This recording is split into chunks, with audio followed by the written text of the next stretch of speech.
Oke, Assalamualaikum warahmatullahi wabarakatuh. My name is Muhammad Ikhwan Fachrezi, and my name is 2101-1991. Well, in this occasion, I will explain about morpheme.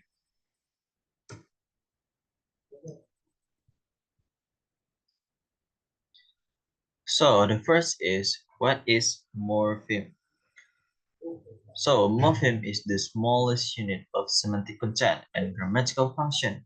So you could say a morpheme is a minimal unit of a language that has lexical, grammatical meaning, and cannot be divided into smaller units. So we continue to what is the function of morpheme.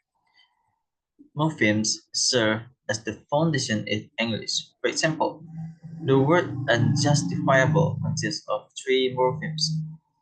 The morphemes are un plus justify plus able, where un is a prefix which means not, and in this example is used to negate the adjective justifiable. The suffix able is used to form adjectives which are usually placed at the end of the verb, such as usable, lovable, deniable. So the three morphemes unjustified and able in the word unjustifiable cannot be divided. If we divide them further, the word will lose its meaning. Then, how many types of morphemes are there in English? We start with A. Free morpheme. Free morphemes are morphemes that can stand alone as words in a sentence and can function independently. For example, Kate, both, in, and on. Such morphemes carry most of the semantic content in English pronunciation. So, free morphemes are divided into two types. They are, the first is lexical morpheme. Lexical morpheme is a type of free morpheme that forms meaning in a sentence, phrase, or expression. This type of morpheme can convey the content of the message we convey.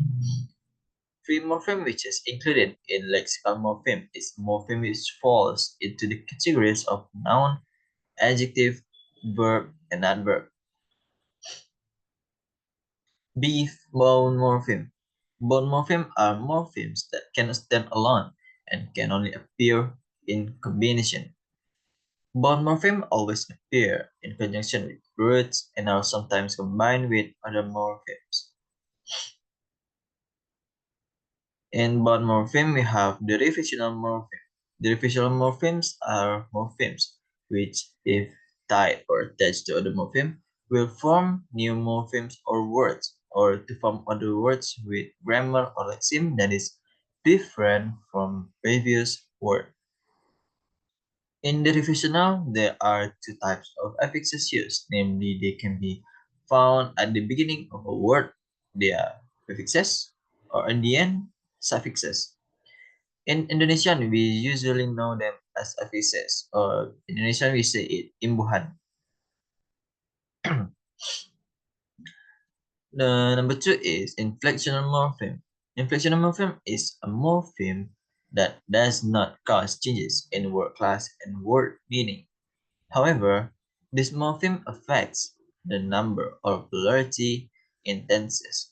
So, this morpheme functions to indicate whether a word is singular or plural, whether a particular sentence is in the past or not, and whether a particular word is in comparative or possessive form. Well, in essence, this morpheme does not change the meaning, so it is only used to identify the grammar.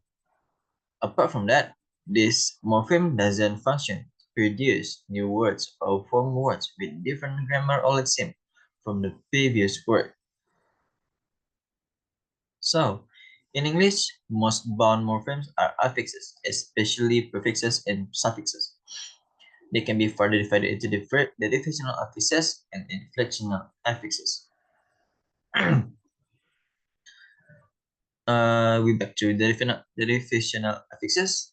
Here the an infinite number of derivational morphemes. For example, eyes. attached to a noun and turns it into a verb. The example, rubberize. Ice also attached to an adjective and turns it into a verb. The example, normalize. Full, F-U-L, sticks to nouns and turns them into adjectives. The example, playful, helpful. Playful, helpful. Ly, L-Y. It sticks to an adjective and turns it into an adverb. Example, grandly, proudly. Grandly, proudly. The difference lie ly attached to the noun and turns it into adjective. Manly, friendly. Manly, friendly. In English, there are also derivational affixes such as an, this, a, anti, all denote some type of negation. Unhappy, dislike, atypical, anti-aircraft. We repeat again. An is the example of an is unhappy. The example of this is dislike. Example of A is atypical. An example of anti is anti-aircraft. We move to inflectional affixes. In English, have eight inflectional affixes. They are plu, plural, plural noun as, boys. Possessive noun with catastrophe as, boys. Comparative adjective er, older. Superlative adjective with est, oldest. Present verb with s, walks. Past verb with ed, walk. Past participle verb en and drive. The example is driven. Present participle verb with ing, driving. Well, that's all from me. Thank you. Assalamualaikum warahmatullahi wabarakatuh.